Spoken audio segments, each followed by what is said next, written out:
I want to start by explaining to you why this podcast exists, where it came from. And it starts with a fictional scientist, a worried mother, and a senior executive who used the word imposter when he did not have to. So bear with me. When I was a child, my favorite character in science fiction was Susan Calvin. She appeared in Isaac Asimov's robot series, and she was not the hero, not the one who saved the world. She was the scientist, the one who spent her career studying artificial minds, and not to control them, but to understand what they revealed about the humans who built them. And of course, I did not become Susan Calvin. I became a researcher and advisor, someone who watches what happens inside organizations when new technologies arrive, and not how they say it happens, but what actually happens. And I went to law school first, then anthropology and decision science, and then years building digital products. And the last several years, I am working at the exact intersection where AI meets human judgment.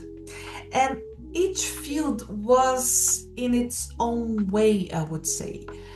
Science fiction's questions asked in technical language. What are we really? What do we do under pressure? And what do we become when conditions change? But let me tell you about the research I've been doing. Well, the moment that made this research real, I would say, was not dramatic. It came in two parts.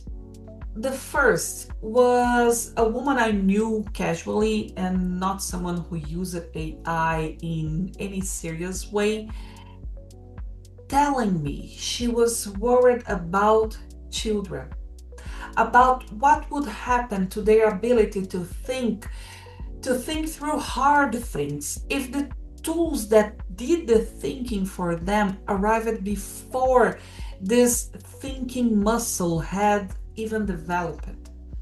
And it was interesting because I heard the same concern from other women across very different lives, and not a coordinated worry.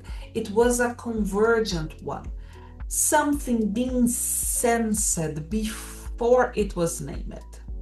And the second was a senior leader, someone really accomplished, really experienced, using a word I did not expect: imposter. And not because he lacked competence, but because the ground has shifted underneath a kind of competence he'd spent years building, and he wasn't sure what it was worth anymore. Two signals: one looking forward to a generation, and one looking inward at a career. But both were asking the same thing underneath: what happens to the humans? So I went and looked properly, almost 2 years now. Dozens of deep interviews with people from different backgrounds, from teachers, professors, moms, psychologists, and most recently, senior professionals across Europe, Brazil, and India. Heads of product, founders, data leads, business architects, people who use AI heavily, whose organizations are performing by every visible measure. And I asked them not what AI was producing, but what it was doing to how they think. And at that moment, the answers got slower, much more careful, and luckily for me, really honest. And what I found was a pattern.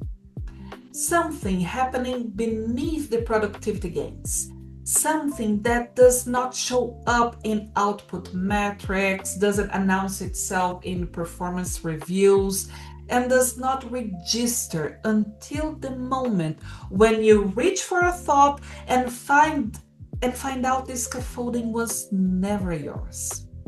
And not the output, but the authorship of it.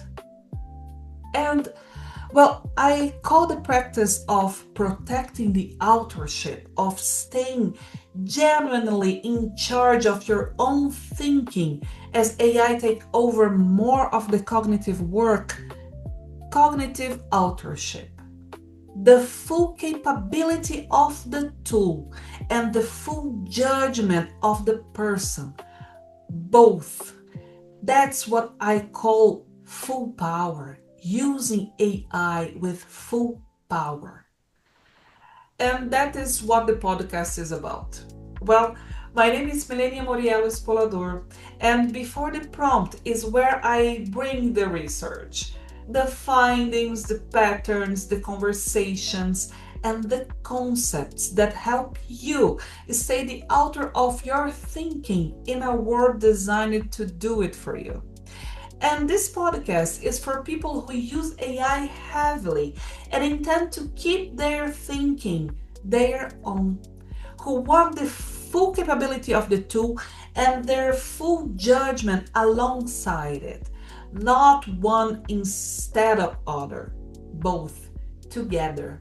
And I am really glad that you are here. So, see you in the next episode. Bye.